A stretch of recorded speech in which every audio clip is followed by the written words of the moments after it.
Fala pessoal, sejam muito bem-vindos ao Luz Câmera Gastronomia, um podcast para você, assim como eu, ama filmes e comida.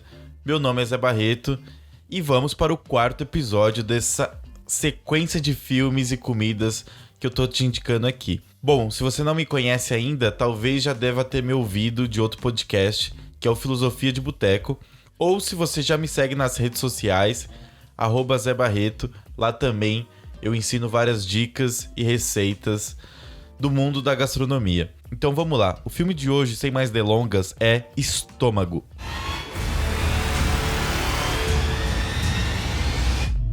Bom, quem me conhece sabe que eu sempre indico filmes nacionais, produções, porque a gente precisa valorizar, né, o nosso cinema nacional.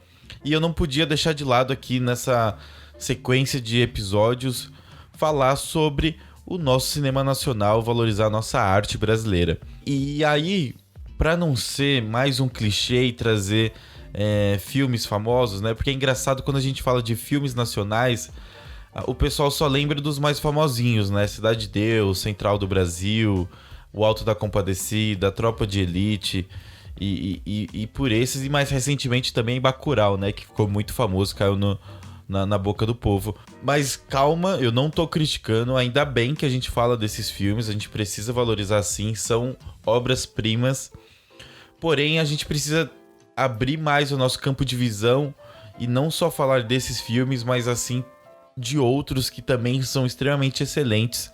Então eu quis trazer um filme que talvez a grande maioria não tenha visto e precisa assistir, Estômago. E se você quiser depois, fique ligadinho que no final deste episódio eu vou indicar mais filmes nacionais que talvez você não tenha visto e pode ser uma grande forma de recomendação também. Como esse podcast fala sobre gastronomia, eu quis trazer um filme nacional que é extremamente bom e traz a gastronomia como um dos seus protagonistas. O filme Estômago foi lançado em 25 de setembro de 2007. É um drama de mais ou menos 2 horas. Hoje você pode assistir ele lá no Telecine Play, com um orçamento baixo de mais ou menos 2 milhões de reais, pelo diretor Marcos Jorge, de Curitiba. O Marcos Jorge também é conhecido por um filme mais recente dele, que chama Mundo Cão. E na verdade, Estômago foi o primeiro longa dele, né? Antes disso ele tinha feito, acho que 1 ou 2 curtas só. E logo de cara ele fez essa obra-prima do nosso cinema nacional. O filme não é só porque eu gosto, tá?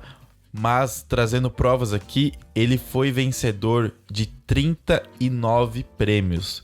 16 deles internacionais. Foi o filme brasileiro mais premiado no Brasil e no exterior nos anos de 2008 e 2009. Foi distribuído também por diversos países e continentes. Venceu 5 prêmios Grande Otelo da Academia Brasileira de Cinema, nas categorias de melhor filme, melhor diretor, melhor roteiro original, ator coadjuvante pro Babu Santana, isso mesmo, Babu tá no filme, e melhor filme pelo público. E também ganhou 4 prêmios da Associação dos Correspondentes da Imprensa Estrangeira no Brasil. Foi considerado pelos críticos como o melhor filme do ano de 2008 e como também está listado na lista 10 melhores filmes brasileiros da década. E em 2015, a Abracine, que é a Associação Brasileira de Cinema, colocou Estômago entre os 100 melhores filmes brasileiros. Então, cara, se você não assistiu, para tudo agora. Liga lá se você tiver, né, o Telecine. Se você não tiver também, aproveita que eles te dão 30 dias de graça. Coloca o Estômago para assistir que vale super a pena. Assim, como eu falei que o Babu Santana tá nesse filme, ele também é protagonizado pelo ator João Miguel, que é muito famoso por outros filmes. E também marcou a estreia da Fabíola Nascimento no cinema, que foi o primeiro filme dela fazendo o papel da prostituta Iria. E eu conto assim, basicamente a história do filme é do João Nonato, né, protagonizado pelo João Miguel. Ele sai da Paraíba e vem para a cidade grande, eu acredito que seja São Paulo, né, porque São Paulo é a capital gastronômica do Brasil. E aí ele vem com uma mão na frente e outra atrás, e a primeira cena já é ele entrando num bar assim, pedindo uma coxinha pra comer e tal. E aí o bar fecha, ele tá dormindo no bar, não tem dinheiro pra pagar nem a coxinha que ele comeu. E aí ele fica lá no bar, o cara lá dá um espaço lá pra ele dormir, em troca de lavar os pratos pra ele. E aí o Nonato fica lá, né? E por aí vai. Basicamente, o roteiro desse filme é muito bom porque ele vai contando a história do Nonato, que também depois ele ganhou o apelido de Alecrim, em 2 tempos diferentes. Primeiro mostra essa cena dele chegando em São Paulo e como que ele vira um cozinheiro. E dentre essas cenas vão tendo flashes também de um período mais atual, que é ele na cadeia, né? Então vão passando durante todo o filme esses momentos distintos, e aí que te desperta a curiosidade pra saber como aquele cara que é tão bom tá preso e qual foi o motivo pra ele tá preso e pra chegar ali na cadeia, né? Então é muito legal porque ele te pega logo do começo querendo já trazendo essa emoção de saber como ele, o Alecrim, foi parar na cadeia e tal. E é lá na cadeia que ele conhece o personagem do Babu Santana, né? E aí ele começa a ficar famoso. Tem uma cena também que é logo no começo dele contando a história do gorgonzola, do queijo gorgonzola que ele aprendeu lá quando ele tava no restaurante. Porque aí o que acontece? Ele vai melhorando a coxinha dele, que o dono do bar ensina, e aí a coxinha dele começa a ficar muito famosa. O bar que sempre tava às moscas começa a receber muita gente, e aí um dia um dono de um restaurante, uma cantina italiana, vai lá e troca ideia com ele, viu que o cara cozinha muito bem e chama ele para trabalhar num restaurante bom, entre aspas, refinado, que ele ia aprender muito mais, que o cara ia ser o professor dele na cozinha. E é claro, né, que o Nonato aceita, vai trabalhar nesse restaurante italiano, e lá é onde tem a melhor parte da gastronomia do filme, né, porque o dono lá, o seu Giovanni, vai ensinando algumas artes, algumas técnicas da cozinha italiana para ele. Fala bastante sobre vinhos também, isso que é muito bacana. Então, do começo ao fim, assim, do filme, a gastronomia tá muito envolvente. Então é isso que chama muito atenção e eu gosto muito, por isso que eu tô indicando, né? Uma curiosidade também, que eu vi depois, entrevistas do diretor, né, Marcos Jorge. Ele disse que o filme todo gira em torno da comida e de despertar essa vontade de comer, né? Por mais que lá no bar que ele começa a trabalhar no começo do filme é extremamente feio, sujo, as cozinhas todas bagunçadas, tudo desorganizado, as panelas velhas, pretas, de sujeira, né? E aquele óleo feio, e ele frita aquela coxinha. O jeito que ele faz a massa daquela coxinha, do pastel também que ele faz no começo do filme, mesmo tendo todas essas características visuais, ainda assim te desperta um desejo de querer comer aquele pastel, de querer comer aquela coxinha. A Iria, no começo do filme, ela come uma coxinha com uma vontade que, sério, se eu tivesse assistindo o filme comendo a coxinha, ia ser maravilhoso. Tem bastante essa relação da comida no filme, né? E aparecem muitas outras coisas, além do gorgonzola, do pastel, da coxinha. Ensina também o Giovanni lá quando ele tá no restaurante italiano, o Romeu e Julieta. E aí vai algumas partes também, tipo, tem uma hora na cadeia que ele faz uma farofa com formigas, porque é o que tinha pra cozinhar. Cara, se você for pensar hoje, no Dom, que é um dos restaurantes mais renomados do Brasil, o Alex Atala usa formiga em uma das receitas. A comida tá sempre presente, até os bares também, né? Tem uma parte lá que ele tá no prostíbulo, e aí a Iria apresenta pra ele o Negroni, e ele adora tal, e fala toda da questão do Negroni, que até tá na moda hoje em dia, né? Voltou recentemente aí.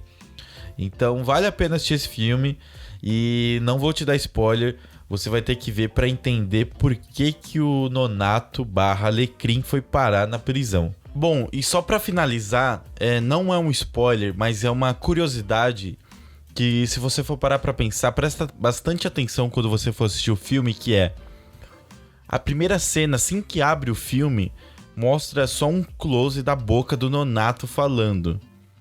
E o filme acaba exatamente com um close na bunda dele ali, meio que ele tá pagando um cofrinho. E aí, se for parar pra pensar, você começa com o alimento pela boca até ele ser processado, passar pelo seu intestino e ser evacuado depois nas fezes. E o nome se chamar estômago, cara, remete toda a ideia desse filme, que é todo esse processo dele comer até fazer toda a absorção da comida e ejetar o que sobra. E para ornar com esse filme, eu vou te recomendar uma receita, menina, que não vai ser a coxinha. Por mais que a coxinha é o grande protagonista do começo do filme, e particularmente eu gosto muito, eu vou te recomendar uma outra receita. Por quê? Hoje é quinta-feira, né? O podcast está sendo lançado nessa quinta-feira. Durante a semana, pelo menos aqui em São Paulo, a quarta-feira é tradicional pela comida feijoada. Então, normalmente você vai em bares, botecos, de quarta se servem feijoada. E aí, normalmente quando faz um panelão de feijoada, sempre sobra feijoada. Normalmente o pessoal joga fora e tal. E o que eu vou te ensinar? A fazer um bolinho com essa sobra da feijoada de ontem. Então, se você comeu feijoada na quarta-feira, sobrou, não joga fora. Você vai pegar essa feijoada, bater ela no liquidificador. Aí, o que você vai fazer? Numa panela, você vai refogar um pouco mais de cebola e alho, deixar ele ficar bem douradinho. Você pega essa feijoada batida, coloca lá dentro e dá uma mexida e tal. E aí, você vai adicionando farinha de mandioca. No vídeo eu usei a grossa, mas se você quiser usar a fina é melhor ainda. E vai adicionando aos poucos até engrossar a massa e ela desgrudar da panela. Desgrudou, ainda com ela morna, você vai jogar um pouquinho de polvilho azedo nessa massa, que vai ajudar a dar uma elasticidade. E amassar ela bem, sovar que nem uma massa de pão. Quando ela já estiver bem macia e elástica, você vai pegar ela, abrir na sua mão uma bolinha, um disquinho, né? E aí você vai rechear com o que você quiser. No vídeo que eu vou te ensinar a fazer, eu coloquei couve e pedacinhos de bacon. Então você recheia esse disquinho com couve, um pouquinho de bacon, fecha. Aí você vai deixar uma bolinha ou em formato de disquinho mesmo, oval. Passa ela no ovo batido, passa na farinha panko ou na farinha de rosca mesmo, se você quiser e não tiver a farinha panko aí na sua casa. Frita no óleo quente e pronto. Você tem um petisco com o que sobrou da feijoada do dia de ontem e que fica uma delícia. Recomendo muito. No vídeo que eu te ensinei lá, pode ter certeza que vai dar muita água na boca, tá bom? Eu trouxe essa receita porque desde o começo do filme o Nonato tá no bar, né? E comida de boteco é um negócio que eu gosto muito. Inclusive, se você quiser outra receita de comida de boteco, lá no meu Instagram e no meu TikTok eu já te ensinei a fazer um bolovo que é muito famoso aqui nos botecos mais premiums, né, de São Paulo. Então, vale a pena você comer e ver lá minha receita também. Então é isso. Ó, conforme prometido, filmes adicionais que você pode assistir para valorizar o nosso cinema nacional, caso não tenha visto. Ó, Tatuagem é um filme muito bom que voltou pro catálogo Netflix recentemente. O Lobo Atrás da Porta é um ótimo filme que eu gosto muito, que tem a Leandra Leal. Madame Satã, protagonizado pelo Lázaro Ramos. Cara, é um puta filme. Som ao Redor, que é do Kleber Mendonça Filho, né? Mesmo diretor de Aquários e Bacurau. Foi o primeiro filme dele, menor, mas que eu gosto muito. Boi Neon é um bom filme também. Então, cara, tem uma infinidade aí de filmes. Se vocês quiserem, me chamem na DM. Vamos discutir mais sobre o cinema nacional. Vamos tirar dúvidas desse bolinho de feijoada aqui. Eu quero que você faça aí, me marca nos comentários. Posta nas suas redes sociais, marcando lá o @Zé Barreto. E é isso, tá bom? Ó, spoiler do próximo episódio. Semana que vem eu vou te ensinar a fazer uma sobremesa que é muito famosa lá nos Estados Unidos e que ainda não fiz doce indicando com filmes, hein? Então aguardem que semana que vem eu vou te ensinar a fazer uma cheesecake maravilhosa. Até a próxima e um beijo pra vocês. Tchau!